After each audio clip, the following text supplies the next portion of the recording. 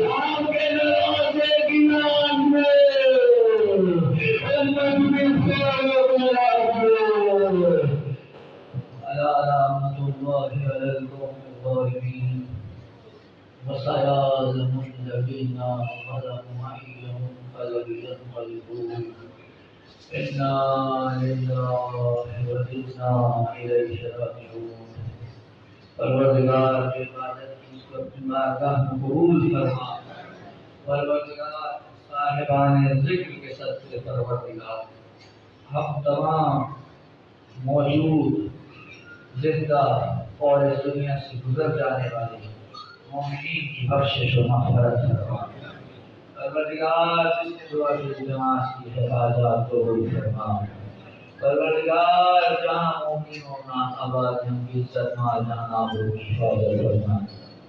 پروردگار ہماری مشکلات کے حل کی صورت فقط تیرے ولی کا ضرور ہے۔ پروردگار اپنے ولی کو اذن ظہور عالم ہمیں ان کے عوام انصار میں شامل فرما۔ پروردگار مرحوم جنازہ کی بخشش و مغفرت فرما۔ پروردگار انہوں نے جو بھی بارگاہ خدا میں نیک اعمال اپنی زندگی میں بھیجے میرے مالک ان کو اپنی بارگاہ کو مقبول فرما۔ پروردگار جو لوالدین اس مرحوم جو موجود ہیں میرے مالک تجھے واسطہ ہو، حضرت سید سجاد کا تجھے واسطہ ہو، جناب ثانی اللہ کا میرے مالک